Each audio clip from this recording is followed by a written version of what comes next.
Thanks.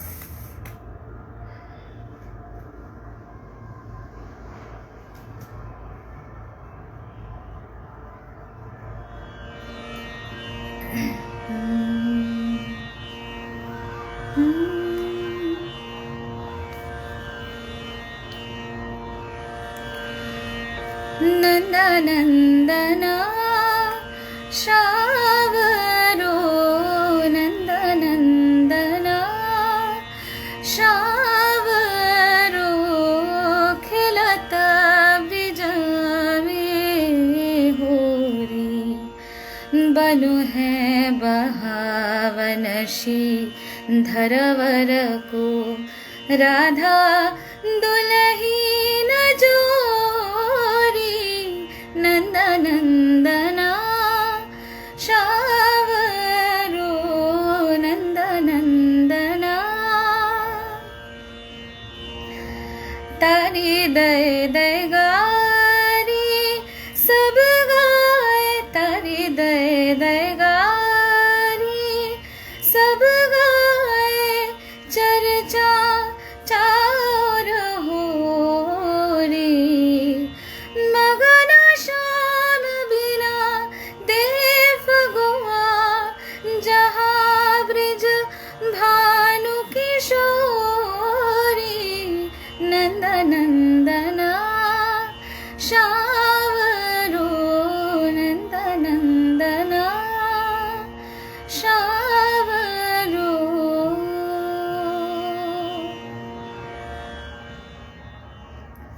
Hello and welcome you all to the 8th story of the 3rd season of PhD, the philosophical drama.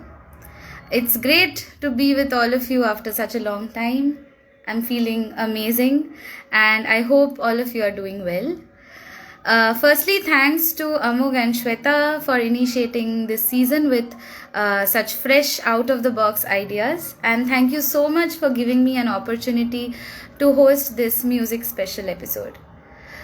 So, breaking the stereotype of PhD being all about fancy equations and colorful liquids in conical flasks and test tubes, we have a very special guest with us tonight. She has done her PhD in history from Savitribai Pune University. She is a brilliant and a trained Carnatic vocalist, and she uses her expertise in music.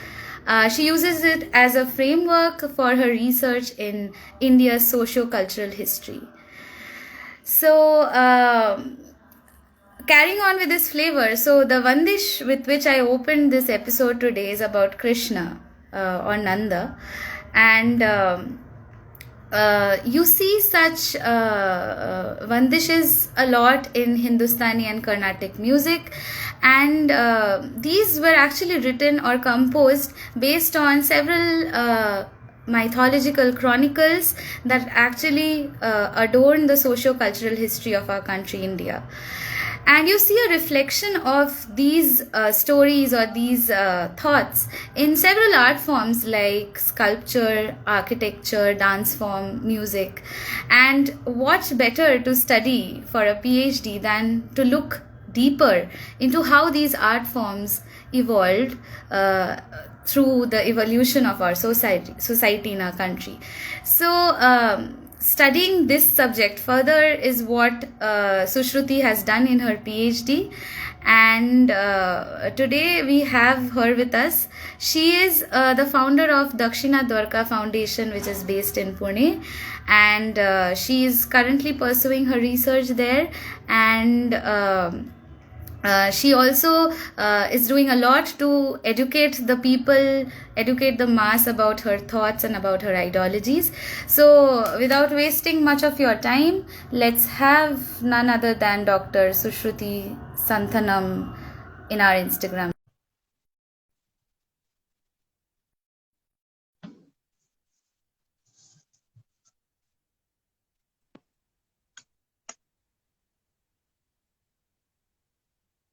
Yeah. Hi Sushruti, can you hear me? Yes, I can. Yeah. Thank you so much, Sushruti, for being up for doing this with me tonight. and Thank you for having taking me. out. Yeah, it's really great. We are all like really eager to hear your stories of your PhD. Uh, as I had said in my introduction, that you are trained in Carnatic music, and I'm sure you've had a childhood with a lot of intense training. So tell us about it. How was it like?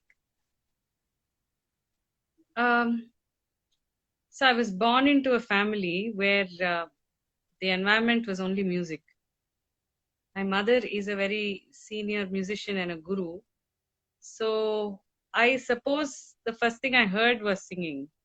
And for a very long time, I suppose I didn't know anything. So it's a way of learning where you don't really know what you're learning, but you've already learned it. So um, I started singing or vocalizing as I learned language. That's what I've been told, and which I think is natural for anybody who grows up in an environment with of a particular kind. So, but of course, when you're at an age where you can sit and be quiet for some time, then the training begins. So maybe Yeah. 7, 8. I don't know. I actually don't remember how training began for me. I But sang with everybody who yeah. came and went. Yeah, but then like how was it like when you actually started like schooling or like I mean getting into academics? I understand that it was not really very different for you, like music and learning other subjects. But then like how was it like while growing up with this training? Like yeah, how could you, because normally we have this idea of music being a co-curriculum, and you have a curriculum which is like subjects that you study in school, or so how was that for you? See, I grew up in Chennai, Mhm. and of course, schooling is something everybody does. So I went to a convent school, and when I came home, there was music. So music was like a language. It was all around me. Right. And it was not just that I was singing or some people in my family were singing. Music was everywhere. I mean, there was a temple, people were singing there. There would be people actually who would come in groups on the road singing every Friday, every Thursday night, or whatever. And, for Bhiksha kind, I remember from my childhood, there was an old man who would play 4 instruments all alone, and he would come singing in an open throated way. And we had to go and offer him rice or something, and then he would bless us and we would come back in. And so there was music in the streets, there was music everywhere. I mean, and you'd find vegetable vendors singing, just sitting on the corner of the street. Music was absolutely everywhere, and hence it was never a thing that was studied. It was always a thing that that you did. But Yeah. yes, when you then think about classical music, at some point you are sent to a class and put into a disciplined structure where you learn to then train your voice and so on. That branches off into another thing. But music doesn't start at that point. Right. I'm sure that's a wonderful way to be brought up. I mean, you were really lucky to have that environment around you. I'm sure it must be beautiful to have I music as a think I language. no, I think Sukanya, I think that environment is there even now. I mean, in Pune, where I stay, not very far from Mysore, it is still. I think if one opens one's ears out, you will find it even here and now today. Yeah, but you get to, I mean, like not every one of us are receptive to that is something. I think that's what you got trained unknowingly to be receptive towards music all around you. That's something that most of us don't. Maybe we hear, but we don't listen, or you know what I mean. So yeah, that's really good. So and then like history. I mean, how from there, like how did you move on to getting interested in history? So after my schooling, I went into college where I did humanities and social sciences. I did a basic degree in sociology and history and journalism and so on. And uh, I had always been interested um, I'd always been curious about various kinds of music and arts and their various locations and so on. So I remember traveling to Shantiniketan once, and I was in my, doing my master's in journalism, and on the train there was a bowl singer who, they come on the train, and then he simply decided to stand next to me, next to my seat, and then he sang for a while, and in the whole carriage everybody was listening. But I felt the power of his voice, the throw of his voice. He was standing right next to me, and it really overwhelmed me. I mean, it's not about bowl music. It's very beautiful. I've heard people before, but the throw of his voice really, really, absolutely blew my mind. And I said, what is this music? How do they train like this? What goes into, giving this man the space where he can throw his voice so confidently and then bring out such beautiful notes and not be scared of being besur, Yeah. Yeah. things that classical musicians like you and me would be, a little Yeah. worried about. Very conscious about. Yeah. So that gay Yeah, abandon. I have also had a very similar experience. Like I was probably some 7 or 8 years old, and I was also traveling to Shantiniketan when I was a kid, and I had this small bag with little bit of pocket money that I would have, and I was traveling by train, and I had a very similar experience, but only I was much younger, and and I got so lost. It was the first time I was hearing something like that, because I've been born and brought up in this hustle of city life, and that was the first time where I really felt so connected to a music or a voice. It was amazing, and I remember that he was going around the train trying to collect money from people, and I just kind of opened my that pouch and I just gave everything to him, and he was almost in his tears. Like he was so touched, and that's an experience that I also, it's kind of an unforgettable experience that even I had. Yeah. So for me, it started like that, but my questions were more about, how do they come to sing like this? What is their social location? How do they train? How do they earn? What supports them? How do they remember this music? Not just the repertoire, but bodily. How do they remember this music? And then I realized that all of these questions relate back to my own practice, the practice of my own form of music. Somewhere or the other, all these questions were connecting for me back to my practice. And then I realized that I could use my skill in thinking and writing and in being trained in music to actually bring a conversation between two streams of thought. Music also as a way of thinking, and um, history also as a way of organizing these thoughts and writing about them. And that's how I came to doing history. That's really great. That's really actually very mature to think about, very unique to think about something like this. Like I know it's kind of obvious that people know these information, but we don't really think so much to like delve more and explore more into this. And that's, I mean, at your age, coming to such a conclusive decision of doing something. And that brings me to my next question. It's like studying these things is one thing, like about music or the streams of thought that you just told us about, but then doing a PhD is a different ballgame. So what is it that kind of motivated you to take this up and like pursue a PhD on, because it's a big commitment, and yeah, it's so, and not something that's very common. So yeah. See, most people who move from music to PhD do a PhD in music. Yeah, exactly. So for a while, I toyed around with that idea, but um, I didn't find anything there. You know, I feel, and this is what I've realized after all these years of working. I started my work with communities of musicians and craftspeople and so on many years ago, more than 20 years ago.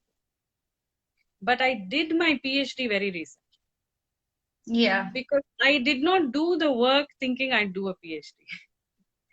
Okay. After I did all that work, more than 20 years of actually being with all these various kinds of experiences, then I realized that one has to have the discipline of organizing all these thoughts. So for a while, I toyed around with the idea of writing a book.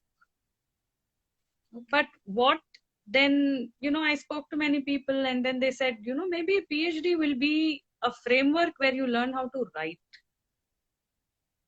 Okay. And so I said, okay. And then it also legitimizes that whole process, no? When you're learning something, Yeah. you can always tell people, no, I'm doing a PhD. So Yeah. just wait. So I actually did a PhD after all the questions came to me. At a point in time when I started my PhD, my questions were clear. I wasn't thinking of what I was going to actually write about. My question was very clear in my mind. My route was clear. I knew where I wanted to do my field work. And all of that was absolutely clear. And then I decided I'd do a PhD. Yeah, you had And half of your PhD already done before you actually decided to start it, right? in the Yeah. in that sense, yeah, part of that conventional process of looking for the problem was already done because I was looking for the problem for a long time. That's really like very, very unique because most of us, like, if you go by the norms of a PhD, you enroll, then you find a problem, then you work for its solution. But this is something that's, I mean, I think that is all the more reason the field that you're working on is so offbeat because, yeah, as you said, people mostly go into doing a PhD in music, but what you did is something completely different.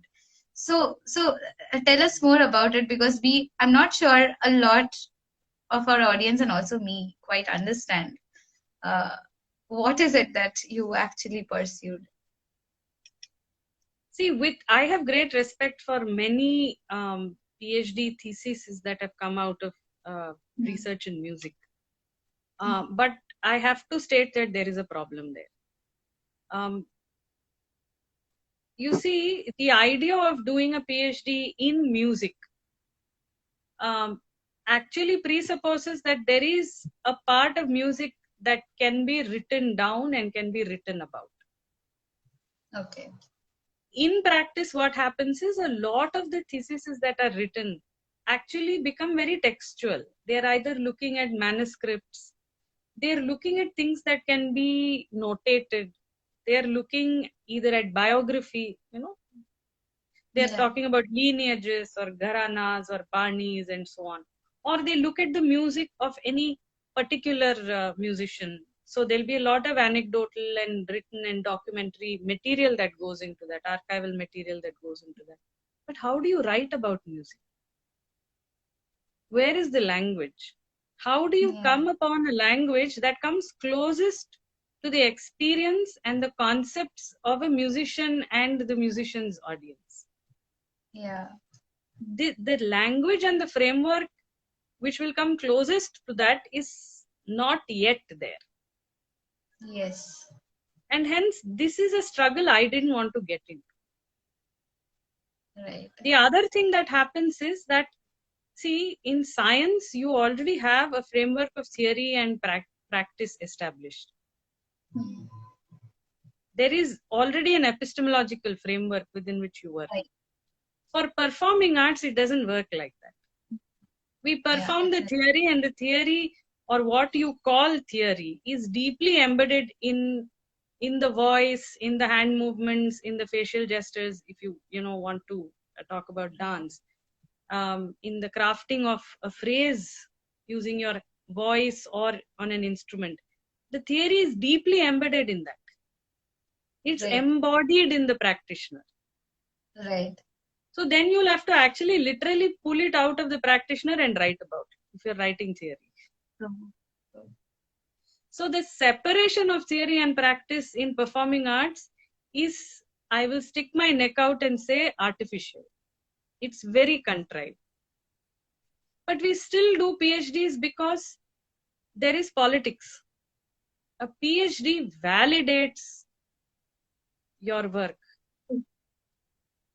You know the sad thing that in many Indian universities, a senior practitioner, he can be or she can be a star practitioner, still cannot guide their own student in a PhD process because they don't have a title. Yeah. True. Yeah, it's more of And a tag. Yeah, but see, in science, you cannot have a non-institutional expert. Think about it. Sure. Yes. But in performing arts, most experts are non-institutional individuals who have spent 20 years, 30 years, 40 years doing riyaz, thinking deeply about it, actually engaging with grammar and, the structures and everything. And also, following oral traditions very carefully and so on. In the case of classical music, I'm saying. True. And it's even worse in the case of other kinds of traditional music, where again the whole practice is embodied. But then somebody who does not sing at all, who does not belong to that community, end up doing a PhD on that. True. I am guilty of that myself. Half of my thesis is on Rajasthani musicians. I cannot sing that music. Yeah.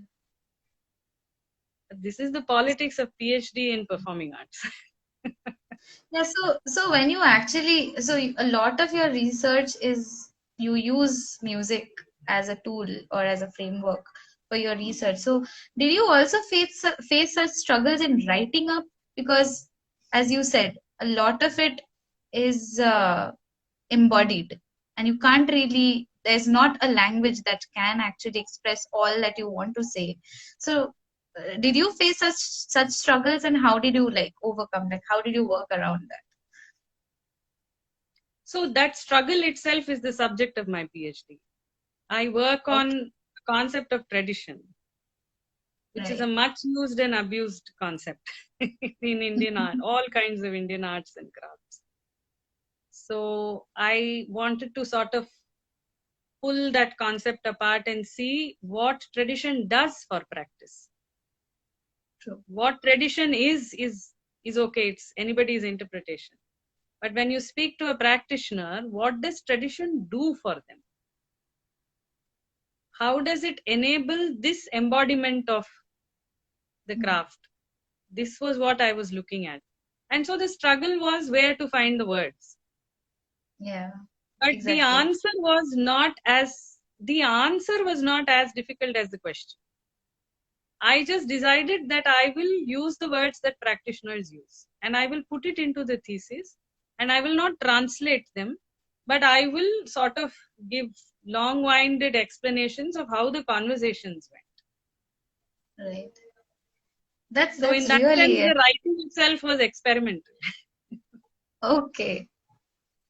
Yeah. But yeah, doing this is something really that's not conventional, and I'm sure you must have faced some setbacks or some like critiques or people not accepting what you are saying or not accepting your method. Have you ever faced something like that? Sure. One always has to. Yeah. When you're faced with a critique, it sharpens your own perspective. So I did face, writing papers, paper reviews, very harsh reviews I got in some places. Yeah, especially when you're using a language that's all you're saying that you're not translating it or not.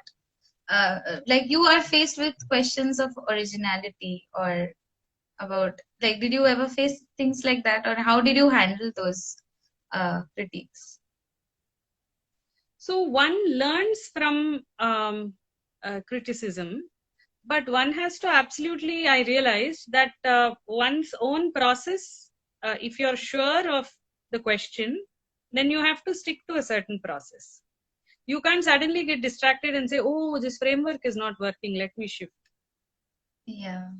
So that was one thing I learned, that so for instance, writing music history in the current period, um, you cannot avoid certain social concepts. You have, because that is the norm now. You know, a lot of, unless it is about music theory, if you come into the socio history and the cultural history of music, I actually looked at at craft. It is music, but I looked at the crafting of music, and the social crafting of music, not exactly at the social situations of the musicians. So for instance, I did not examine their livelihood issues.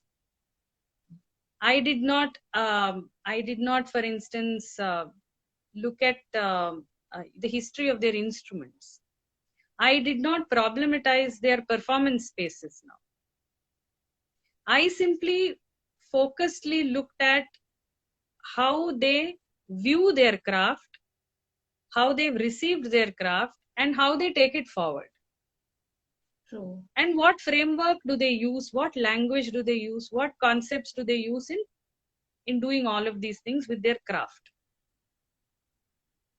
And hence the question, I mean, I did receive a lot of criticism saying, how could you not look at their livelihood? How could you not, look at the politics of performance, for instance? But, it was not in the scope of my problem. So I had to say that.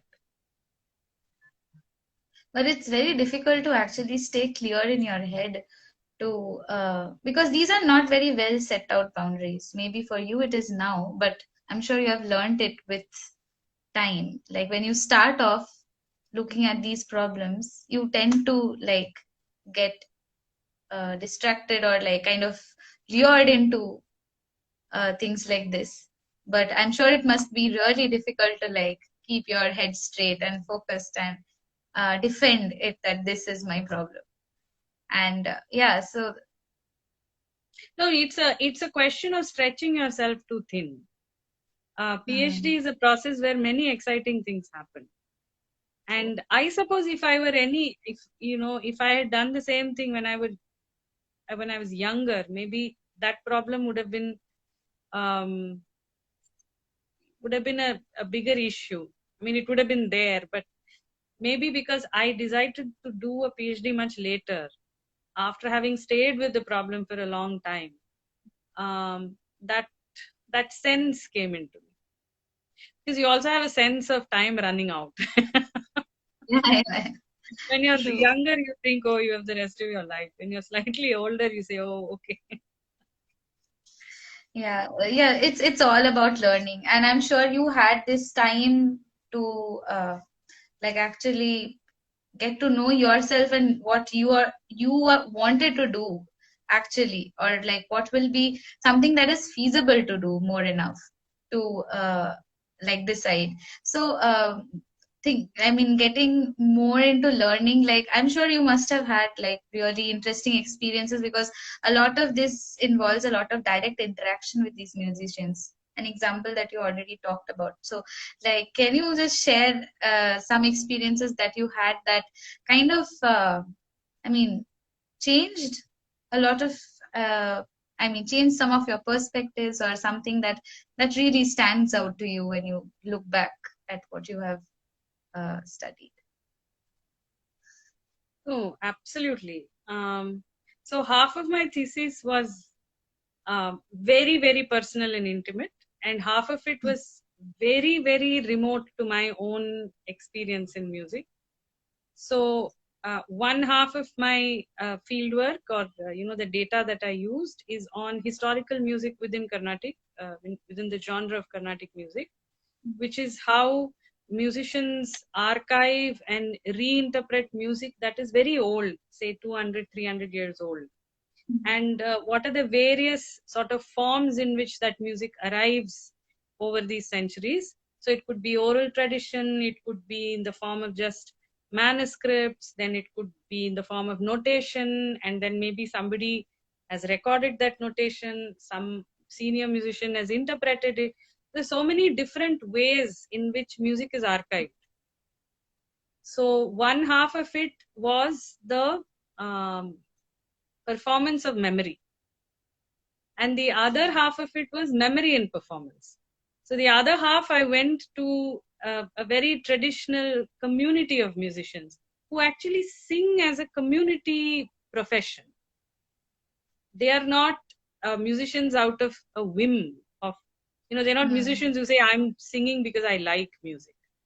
They don't like or dislike music. They know nothing else. It's their profession. So I went to Rajasthan to work with the Manganiyar and Langa musicians. And there are a lot of social science, history, anthropology scholars who have worked with these people. So they are very used to those questions. So for about a year, any question that I would ask, they would respond like they're responding to an anthropologist. And I would tell them, no, I only want the music answer. I mean, not that I'm not interested in other things that are happening around you, but I want that answer about your music. Yeah. वो जो आप करते हैं, that little turn in your voice, does it match with the turn in the Kamaicha's, andaz? Tell us. It took me a year to find acceptance as a person who's actually having a musical conversation. And then suddenly one day in one interview, 20 of them just came, and then they just gave it. They just opened up and they gave me what they wanted. But then there were one or two musicians in that group that have really sort of, they looked after me in an intellectual sense. They never let me stray. They understood what I wanted. And even if I got distracted, they did not. So there was an extraordinary musician called Chanan Khan, who is no more, who passed away a few years ago. And he was, he's one of the most intelligent human beings I've met. Because he not only understood what I was looking for, he actually recognized my struggle. And he would gently guide me through his answers. And he would, a couple of times he would tell me ki, nahi, wo chodiye, ye dekhiye. And in hindsight, I would realize that, yes, I was, all over the place. Why am I asking about this? So I am greatly indebted to their kindness. Yeah, I'm sure this must have taught you a lot of, the focus or the organizational skills that you have right now must have stemmed from these experiences that you have had, these people. Absolutely. So, absolutely. Yeah. Yes. Yeah, and also amidst the all idea of this, that the idea that in social science research, the quality of your data is actually dependent on how much empathy you develop within that framework. Not sympathy, but empathy. Yeah, there's a line between that. Yeah, it's commonly misunderstood, but yeah. So, but amidst all of this, how did Dakshina Dwarka happen? That's something that. Oh, that was a very, sorry to bust your excitement about it. It was a logistic decision. Okay. So people started saying that if you're doing this research, you have to start presenting it. So I, we did some shows and live shows, very intimate audience, about 300 people in a very small space.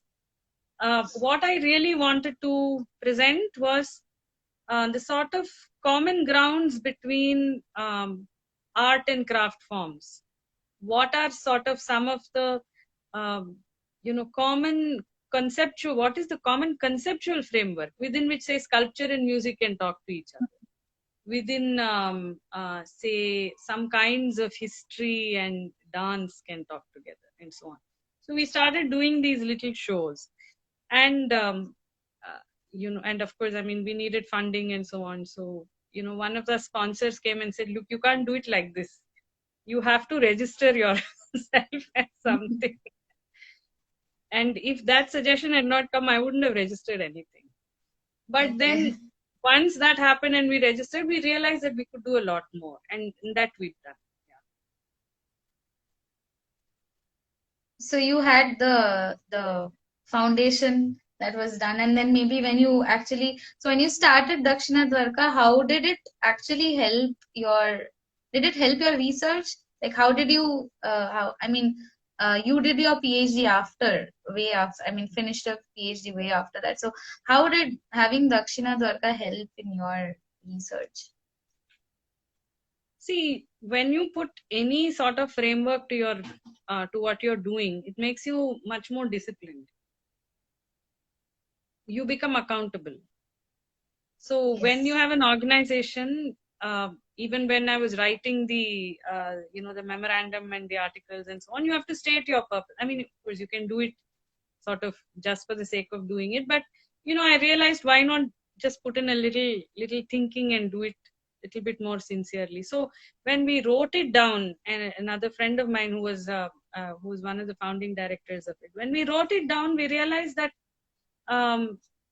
that there is a certain focus in our thinking, and little bit this way, that way is okay, but research and archival and documentation and working with artisans, working with artists, and all kinds of performing communities across the thing. So we put it down very specifically, which Right. means then when we come back to it, we say that yes, this is part of our mandate.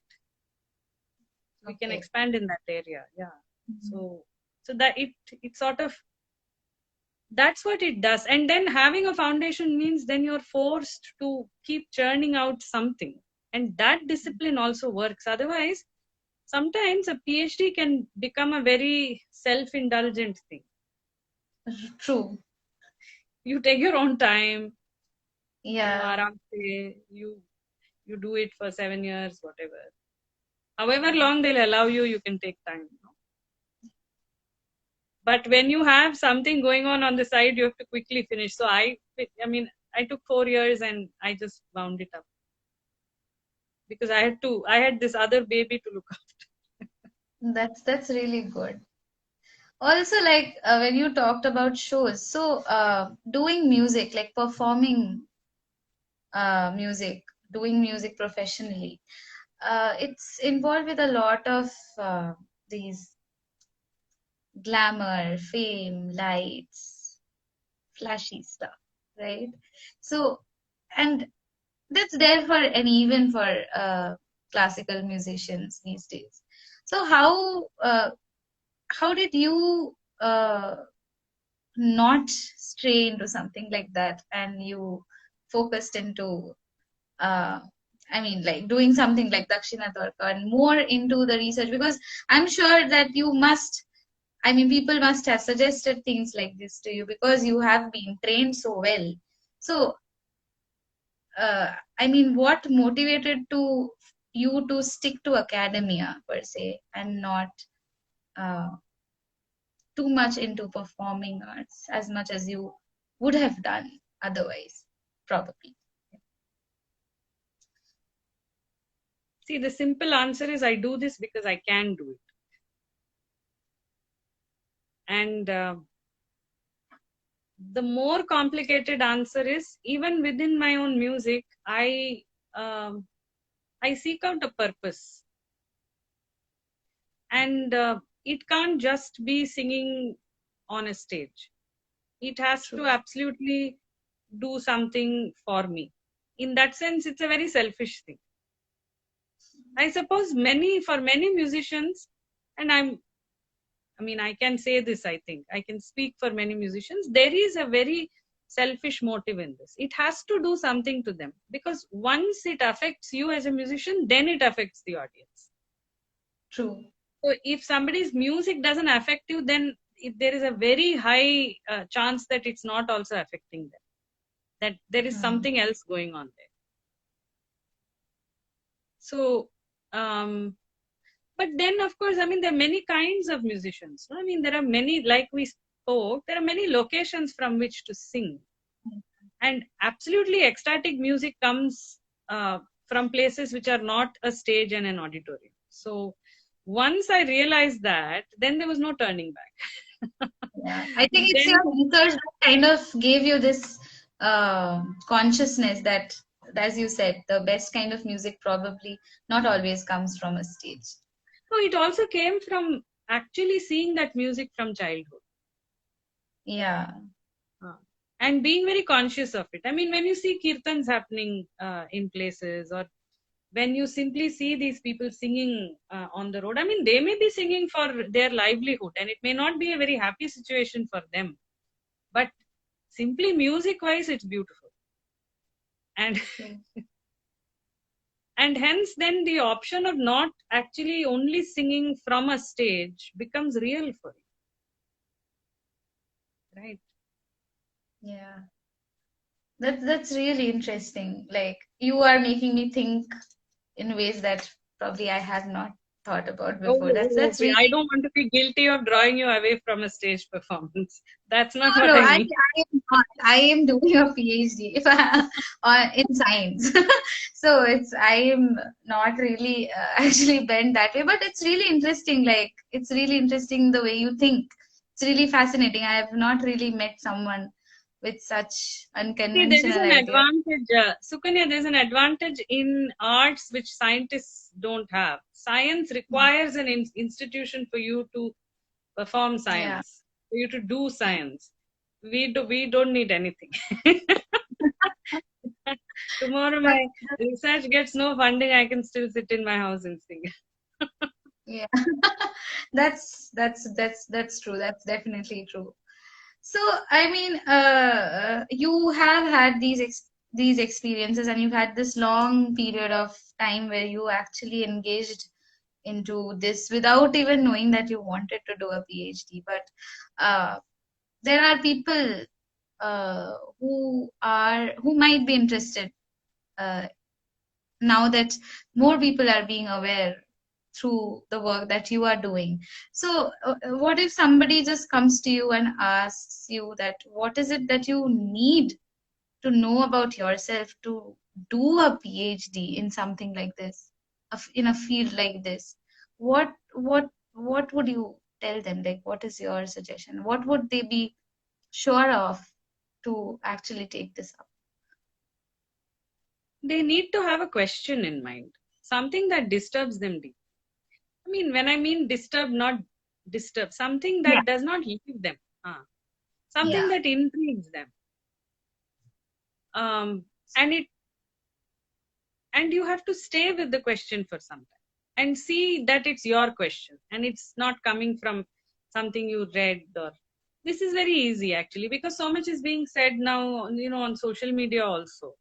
There is so many things that suddenly are being problematized, yeah, and then something starts looking interesting. And so if you have, say, 5 6 questions, see what stays with you. And especially in humanities and social sciences, I think if you want to do a PhD that that can make a difference somewhere. I mean, not a difference in the lives of people or something. I mean, that's little presumptuous, but at least make a difference to yourself. Then you have to wait a little bit. I see a lot of people actually finish MA and wanting to register for a PhD. yeah. There's a Maybe in rush. science, no, maybe in the sciences it works. Maybe in the field of engineering or something, it may work because you have a framework in which somebody is already running a lab. There are some questions that are already being asked. So you can actually join in that larger question, do that. At least in India, for social sciences, that scenario is not there. It's not very widely available for people. Maybe there are a few very senior scholars who may have that kind of a framework that they can give to their PhD students. But in most places, that is not there. So what then happens is students say, the first statement of purpose is we want to do a PhD. And we'll do it on anything that then is given to us as a problem or we find as a problem as we enter that world. I think what happens in about, even when you're sure of your question, about third year of your PhD or your fourth year, everything starts looking very shaky. Yeah. To the extent that you're saying, oh my God, what did I do? Yeah. Right? I think that's the common part everywhere. Everywhere, right? So then if you're not, the only thing that can redeem you there is that question that you started. Yeah. So that question has to be at least important enough for you. True. Otherwise it becomes a personal struggle. Yeah. Yeah. I mean, it needs to not leave you to a point that it keeps you motivated for the longest duration that you would require to complete Yes. Yes. PhD. Yes. So it actually, the question has to re-energize. Every time, you slump and you don't have that motivation or energy, it's going to happen. It's bound to happen. Because doing consistently, staying with a question, doing everything around it in a disciplined fashion, building a structure from nothing and putting words into it. And of course, I mean, in social sciences and humanities, it's all about also learning how to write. Yeah. And sadly, in state universities in India, for social sciences, there are no writing courses. There is, that one half of the skill that you actually require to express yourself in whatever language it may be. That training is not there. You have your coursework where they'll teach you research methodology, where they teach you, how to do your heuristics and your hermeneutics and all that. But who is to teach you how to write? Yeah. It's a big struggle for students in India. Yeah. Because just knowing English is not writing a thesis. Yeah. I mean, I'm sure it's about organizing your thought. That's the most important part. Yeah. More in a than subject like history, you also have to be expressive. You have to represent your subject. You have to represent your the people that you have interviewed in the best possible manner, so that the right things come across in your analysis. True. Yeah. These are struggles. Yeah, true. And I'm sure that it's the first time we are actually talking about this in so much detail. So yeah, it's really rewarding for all of us to, because we normally don't we have very different perspectives, at least people who are doing science. So yeah, this was a very different experience for all of us. Yeah. Great. So yeah, it was really nice to get a very, very different perspective on PhD in general. I'm sure it was rewarding for all of us. And knowing that you are a musician, I don't think any of us would be happy to let you go without you singing something for us. Oh, okay. All right. Some 2 lines, no? Something is enough. Sure, you.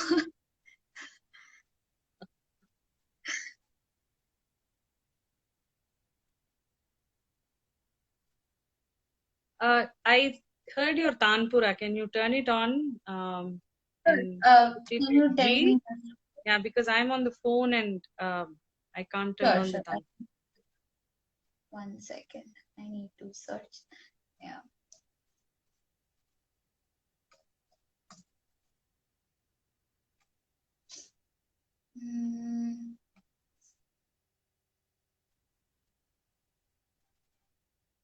Can you hear it? Is it on G? It's supposed to be on G, yeah. I've played it from YouTube because even I'm on my phone. All right.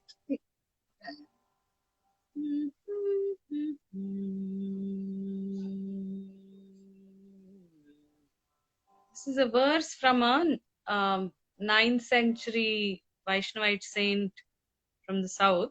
Um, I really love Tamil, so if you ask me to sing, for me naturally that's the language. But Sure, sure. I just thought two lines from 9th century. Sure. Since we are speaking about history.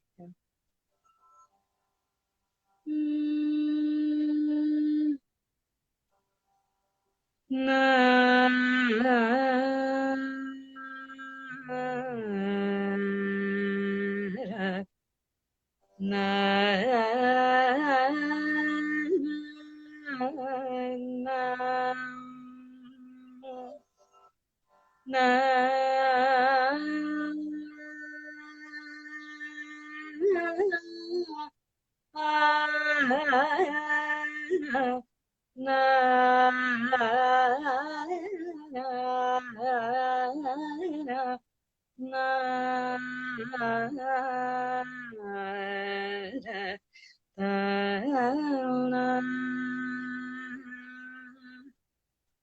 மன்னு புகழ் கோசலைது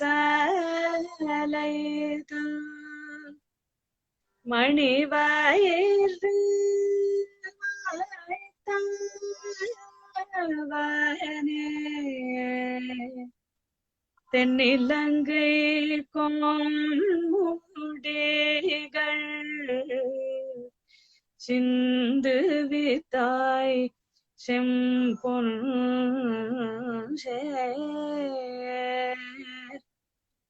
கண்ணினா மறுபொடு கரபுரத்த கரமானேய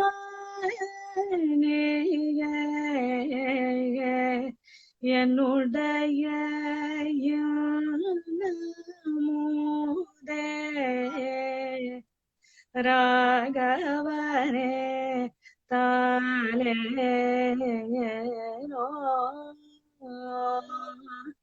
என்னுடைய மூதே தாலேலோ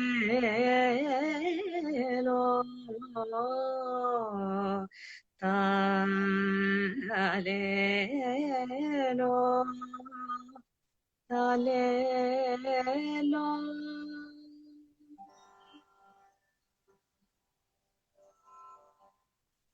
Thank you so much. We've had this shower of love reacts coming from the comment section while you were singing. It was beautiful. It was beautiful. We are all like, I'm sure everybody is at loss of words. It was beautiful. Loved it. And I wish we could have actually done this in person so that I could have actually heard you sing right in front of me. So yeah, and I also wanted to tell all of our audience that Sushruti is hosting this series of workshops called Talking with Tradition. So you can check out their page and find out more about it. This month. Yeah. This month, 26th, 27th. Yeah. 27th, 28th, and 29th. Yeah. Okay, thank you so much, Sushruti, for your time. It was a very different, a very unique experience for all of us, I'm sure. Thank you. Yeah, thank you so much. And all right. Yeah, hope to meet you soon in person sometime. Sure. Whenever you're allowed to come out of Visor. Sure, definitely. Cross the road to our side, yes. Yeah. Thank you so much, Sushruti.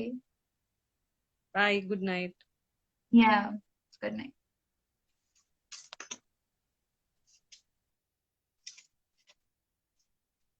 Yeah, so that's all, folks. I hope you had a great time tonight.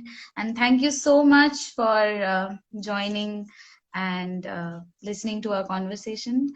We'll be back soon with yet another episode with yet another new theme. So keep following our page. Keep following our YouTube channel, which is Amogh's YouTube channel, for these videos in case you have missed some episodes or some parts of the episodes for you to watch later. And please do share it across for helping us to reach more people. So yeah, take care everyone, and keep smiling and keep the music alive in your hearts and your minds. Good night.